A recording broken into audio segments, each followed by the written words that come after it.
우리가 사명그러면 누구든지 소명을 받아서 부름을 받았기 때문에 부름받은 소명대로 있지만 우리는 거기에 직분을 받은 사명자가 되어서 우리 사명자는 어떻게 되어야 되겠느냐 하는 것을 생각해 보고자 합니다. 이 시대를 가리켜서 병든 시대라고 말합니다. 타락한 시대라고 말합니다. 향락에 도취된 시대라고 말합니다. 윤리와 도덕이 땅에 떨어진 시대라고 말합니다. 더 나아가서는 하나님을 떠난 시대라고 말합니다. 그런데 우리 한계중요리 사명자는 어떻게 되냐? 첫 번째로 자기를 청산해야 되는 것입니다. 열왕기상 19장 19절에 보면은 엘리야를 따라가려는 엘리사가 농기구를 불사르고 소를 한결이 잡아 삶아서 모든 사람에게 백성들에 나누어 주고 따라갔다고 그랬어요. 이 말은 무엇을 의미하느냐? 이제 실패를 하든 성공을 하든 내가 이제는 엘리야를 따라가려고 하면은 모두를 청산하는 거예요. 이제는 다시 돌아오더라도 밭을 갈 수가 없습니다. 왜? 쟁기 농기구는 불살라서 화목으로 썼고 그리고 소는 삶아서 모든 백성에 나누어 줬기 때문에 자기를 모두 청산하고 나면은 자신감도 있고 그리고 뒤돌아보지도 않고 전진해 나갈 수가 있게 되는 것입니다. 사도행전 창세기 12장 1절 이하에도 보면 아브라함도 갈대우로 본토 친척을 아비 집을 떠나라.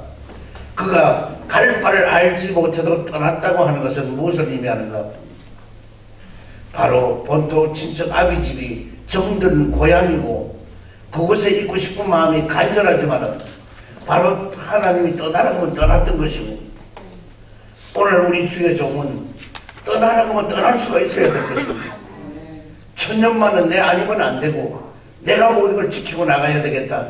이런 우리는 오판을 하지 말고 훌륭한 사람이 뒤에 숨어있고 얼마든지 하나님이 둔 사람도 있기 때문에 고집을 세우고 어떤 걸 하나 딱 잡으면은 거기서 그 끝장을 보는 이런 것이 아니라 우리는 떠날 때 떠나고 포기해야 될 때 포기하고 그리고 뭐냐? 바로 내 자신이 죽어야 될 때 죽어야 되는 것입니다. 두 번째로 과정을 지났다는 것입니다. 여기 보니 길갈로 베델로 여리고로 요단으로 계속적으로 엘리야가 따라가는데 엘리사가 따라갑니다. 그래 너 여기 있어라. 이제 주님은 하나님은 나를 이곳으로 보낸다. 그래 끝까지 따라갔던 것입니다. 결과적으로 따라가고 났더니 갑절의 영감을 받을 수가 있었던 것입니다. 우리도 이제는 누가 뭐라고 하네 우리 한기총은 하나님 제일주의가 되어야 될 것입니다. 교회 제일주의가 되어요. 그리고 우리 자신이 먼저 헌신하는 데 제일주의가 되어야 될 것입니다. 교회를 떠나게 되면 타락하게 될 수밖에 없습니다. 그래서 야곱이 베델로 올라갔다. 베델은 뭐냐? 바로 교회를 상징할 수 있습니다. 우리는 교회로 올라가는 사람들을 만들어줄 때 그들이 자기를 발견하게 될 것입니다. 그리고 교회로 와야 하나님을 더 만나게 되고 그리고 축복도 받게 되고 총통한 길로 인도함을 받을 수 있게 될 것입니다. 그래서 우리는 떠날 때 떠날 수 있는 사람, 다시 말하면 오늘 여기에 엘리야를 따라갔던 엘리사는 갑절의 영감을 이 따라가는 자, 우리는 누굴 따라가느냐에 따라서 성공한 사람을 따라가면 성공을 합니다. 실패한 사람을 따라가면 실패할 수밖에 없는 것입니다. 사업도 성공한 사람에게 가면은요, 큰, 예를 들어 저도 옛날에 69년, 70년 그 당시에 그때 좀 사업을 했는데 그래도 그런 대로 하여튼 하루에 한 80만 원 정도 벌 때가 있었어요. 자동차 부품으로. 80만 원이면은 그때는 32평짜리 집 한 채가 27만 원 갔어요. 그러면 하루에 집을 3채 정도 살 정도의 축복을 받았다고 그것도 하여튼 돈이 뭉치만 굴러다녀도 그걸 그때는 은행도 제대로 되지도 않고 어디 할 데도 없었어요. 그러나 그런 한번 속에서 저도 지내볼 때가 있었어요.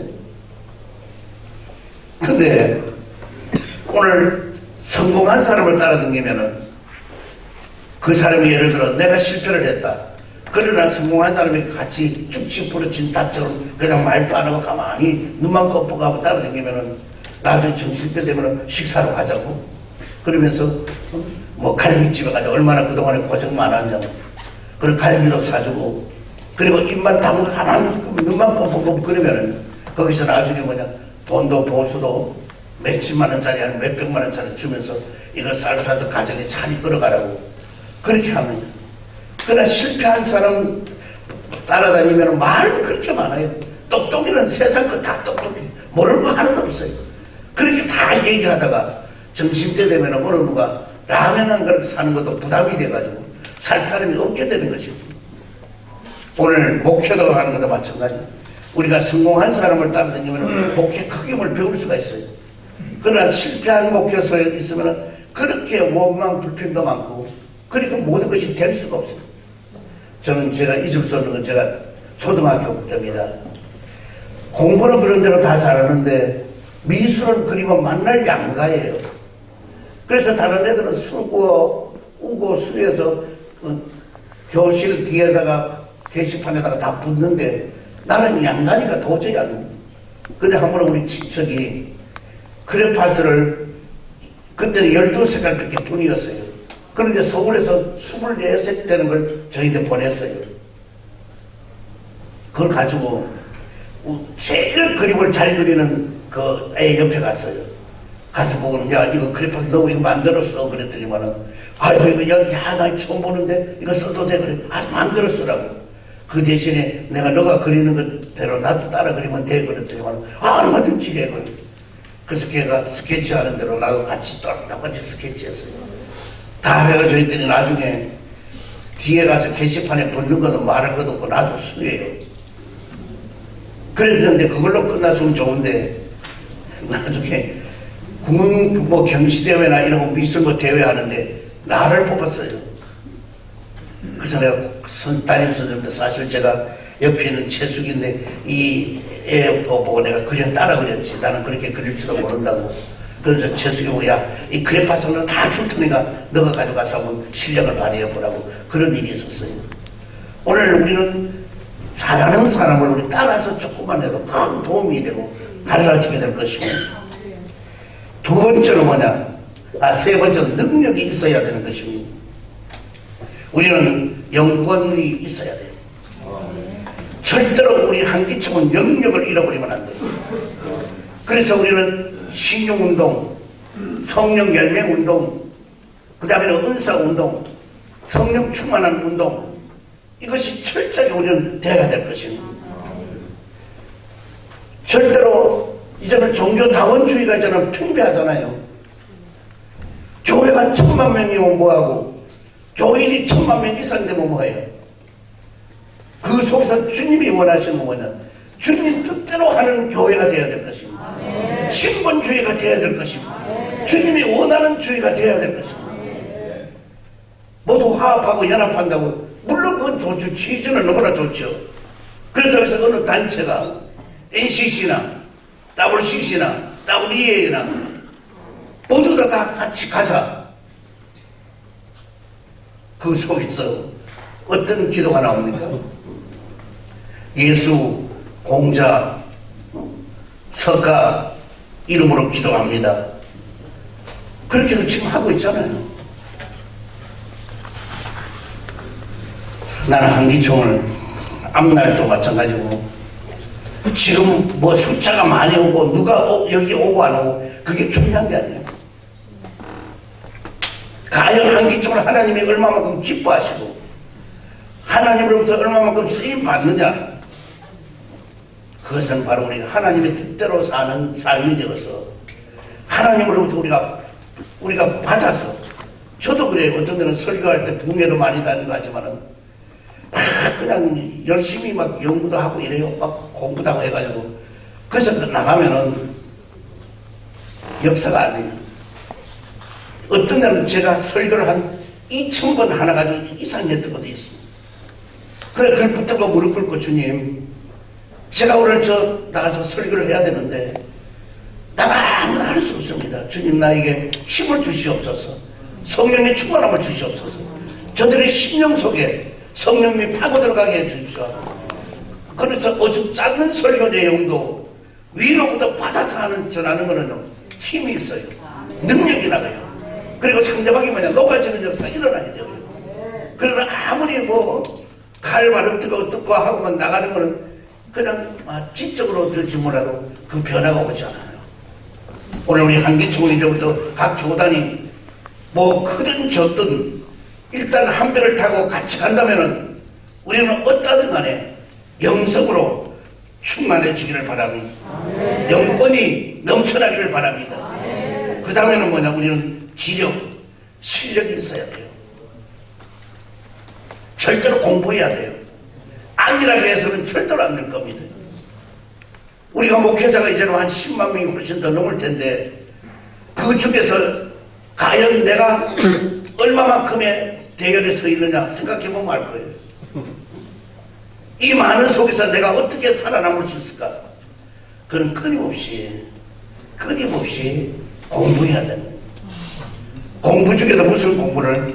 성경 공부를 해야 됩니다. 그래서 나는 우리 애들에게도 전부 손주들에게도 얘기해. 학원 가고 못 가고 좀 치우고 그거 하지 말고 그리고 성경만 읽게 만들어. 그리고 애들에게 나 성경 다 읽으면 100만 원 준다. 친구야 다 읽으면. 그런데도 읽어오는 애가 없어요. 그러나 학원 가는 건 서로가 그냥 못 가면 죽는 줄 알고 학원에 보내. 오늘 우리 자녀만이라도 성경을 읽도록 어릴 때부터 하나님의 말씀에 청렴할 수 있도록 한다면 이 사회가 많이 달라지게 될 수도 있을 것입니다. 그 다음에 인격입니다. 우리는 청결한 마음을 가져야 될 것입니다. 분노, 시기, 질투, 미움 이런 것이 저는 인자한 마음을 갖고 자비한 마음을 갖고 국률한 마음을 갖고 용서해주고 그리고 회개하는 삶을 살아서 우리가 마음이 청결한 자가 복이 있나니. 근데 우리가 마음이 청결한, 그래서 얼마만큼이 하면 사도 바울은 디모데에게, 디모데야 너희 할머니 로이스와 너희 어머니 유리게로부터 착한 마음, 선한 마음, 거룩한 마음이 너희의 속에다 있구나 그랬습니다. 왜 성경에 그렇게까지 지적을 했을까요? 악한 마음, 거짓된 양심, 화인 맞은 양심 이런 것이 있기 때문인가요? 이제는 한기쯤도 더 우리가 더 나가는데 우리 양심이 거짓되지 말자고요. 화인 맞은 양심이 되지 말자고. 뭘 잘못해도 아무렇지 않아. 얼굴에 철판 깎은 것보다 더하게 해가지고 그냥 낯쓰고 대화 마음대로 해요. 또 저기 가면 저쪽으로 가요. 낮에는 보면은 거룩한 천사인데 저녁에는 보고 홈뚱가 가서 발 들여놓고 있다면 이게 무슨 될 수 있겠습니까? 이제는 우리 한기총만은 절대로 우리는 이런 일이 없도록 정말 하나님 앞에나 사람 앞에나 우리가 거룩함을 보이도록 노력해야 될 줄 믿습니다. 그러기 위해서 우리 성별된 생활을 해야 돼. 성별된 생활을 하는 길은 기도하는 것 뿐입니다. 찬양하고 마음을 갈고 닦아야 돼. 말씀을 가지고 우리는 모든 독초를 뽑아내고 그리고 가시밭길 같은 것도 뽑아내고 해야 될 것입니다. 그래서 항상 성별된 생활이 필요합니다. 그 다음에는 우리는 성별된 행동이 필요합니다. 하나님을 사랑하고 이웃을 사랑하고 교회를 사랑하는 우리 그 마음이 필요한 것입니다. 그 다음에는 가장 또 중요한 것 중 하나는 성별된 언어입니다.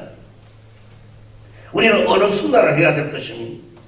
더러운 말, 부정적인 말, 비판하는 말, 남을 흉보는 말, 죄를 범하기 쉽습니다. 반말하는 거. 우린 절대로 이걸 하면 이제는 하지 말아야 돼. 어떻게 보면 이제 반말 같은 거 우리 하지 말아야 돼. 우리가 어린애들 4살, 5살짜리 우리가 가서 만나가지고 물어봤어요. 몇 살 그러면 5살 그래요. 그냥 몇 살이에요 그러면 5살이에요 그래요. 어린애들.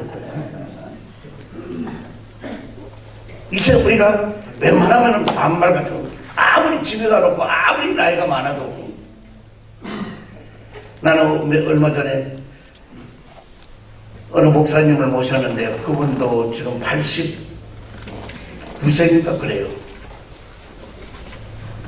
그 사람 배웠어요. 뭘 배우느냐? 같이 앉아서 이제 식사를 하는데 다른 사람이 왔어요. 오니까요. 일어서서 악수를 하더라고요. 그 연세에 일어서는 게 얼마나 힘들겠어요. 그러나 10명이면 10명 다 일어섰어요. 그 전에 제자고 그 새카만 후배고 이런데도 일어서더라. 내가 저걸 배워야 되겠구나. 그 다음부터 나는 이제부터 일어서야 돼. 아무리 뭐 내 제자도 누구도 간에 누구 만나면 일어서서 악수하고. 그것이 뭐냐? 목회자의 하나의 덕목으로 들어갈 수 있을 정도로 귀한 모습이 되더라고요. 우리가 웬만하면 그래가면서 그냥 이쪽 사람 고개는 이쪽에 있는 거. 이거보다는 일어서서 얼굴을 봐가면서 악수. 이거 하나라도 나는 고치겠다 이거지. 뭐 내가 얼마나 살지는 모르지만 그러나 있는 동안에 그렇게 하고 하나하나 고쳐가면서 살아야 되거든. 그래서 우리는 절대로 반말 같은 거 우리 하지 말자고요. 그래서 항상 창조적인 말, 긍정적인 말, 은혜가 되는 말 우리는 이렇게 해야 될 것입니다. 그리고 우리 교만하지 말자는 것입니다. 자기 자랑하지 말자는 것입니다. 공치사지 말자는 것입니다. 그리고 나면 마지막 네 번째로는 기적과 역사가 일어날 것입니다. 모세는 홍해바다를 가르고 여호수아는 요단강을 갈랐습니다. 오늘날도 우리가 많은 기사와 이적이 나타나면은 나도 내 자식이 어떤 데는 너무나 막 초라하고 너무나 속상할 때가 있어요. 왜? 그 뭐야 요즘 뭐 찾아가는 트로트인가 뭐 이런 분 그냥 어디 가서 모이고 돈도 돈대로 그렇게 많이 받아가면서 수십만 명이 막 모이고 막 이런 장소가 되잖아요. 그러나 우리가 어디가 집회한다면 오지 않잖아요. 그 왜 우리가 이렇게 되느냐 이거예요.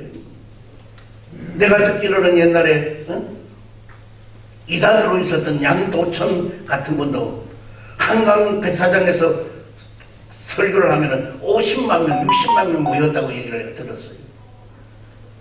그럴 정도였는데 그 당시에는 왜 오늘날 주의 종들로부터 이렇게까지 수모를 당하고 이렇게까지 우리가 타락하고 그리고 추락당하고 해야 되는 이 일을 바로잡는 것은 뭐냐?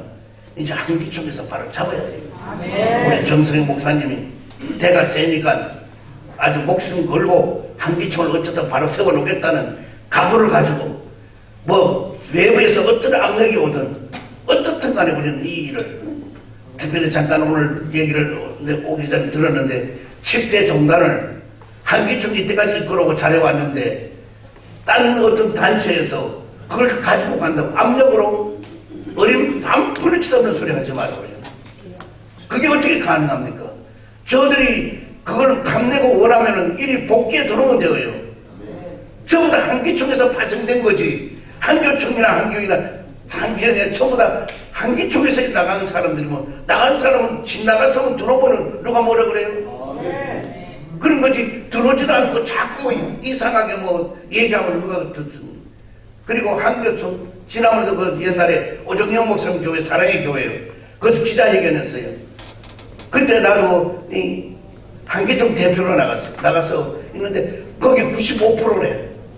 그리고 우리는 5%밖에 안 된다는 거예요. 그러므로 95%의 그 다수의 의견이니까 거기 따라야 된다고 기자들도 그랬어요. 그런 소리 하지 말라고. 본질을 알아야 된다고. 한기총에서 나갔으면은 아무리 숫자가 많다 그래서 그러면 95%가 된다면 그거는 대단하고 5%는 그럼 아무것도 아니냐고. 5%도 인격을 존중해 줄 줄 알고 5%도 그것을 생각해 줄 수 있을 때 95%도 필요로 한 거라고 하면서 막 그때 아마 한 일이 있어요. 그리고 한교총은 절대로 단체가 아니었어요. 내가 그때 통합추진 준비위원장을 우리 한기총 대표로 그 당시에 했어요. 그때 이영호 목사님 여기 한기총 대표장 할 때예요. 그러다가 나중에 직무정지당하고 해서 했는데 그때 우리가 모였을 때 한교총은 중매쟁이로 나오고 있다고 그랬어요. 한기현하고 한기총하고 중매하기 위해 중간에 서서 우리가 있는 거지. 이건 단체가 절대로 아닙니다. 이건 내 말이 아니에요. 그때 전부 다 언론의 기자들이 다 해놓은, 다 녹화도 되고 다 돼 있는 게 있을 거라고요. 이제 우리는 더 이상 물러설 수가 없어요. 이 어려움을 가지고 이제 우리는 대표회장까지 우리가 모셨잖아요. 우리 각 교단이 정신 차리고, 어쨌든 이 쓰러져가는, 영권이 쓰러져가고 무너져가는데, 저와 여러분이 이 일을 감당하지 않으면 누가 해줄 것 같아요? 아무도 주위에 해줄 사람 없습니다. 말은 몇 마디에서 거둘 수 있을지 몰라도 생명 걸고 이 한기총을 지키고 나갈 사람은 오늘 이 자리는 우리 신행위원과 여러분들 뿐이에요. 이제 우리가 힘을 합치면은 못할 일이 없어요. 95% 아무리 떠들어도 거기 WCC가 있고 WEA가 있고 NCK가 있다면은 이거는 득치만 큰 거지 아무것도 아니에요. 주님이 원하지 않는 일을 우리는 하지 말단 말이에요. 그래서 우리는 더 열심히 한번 최선을 다하기를 바라면서, 저도 지금 속초서 새벽에 왔어요. 여러분 반갑고 고맙고 감사합니다.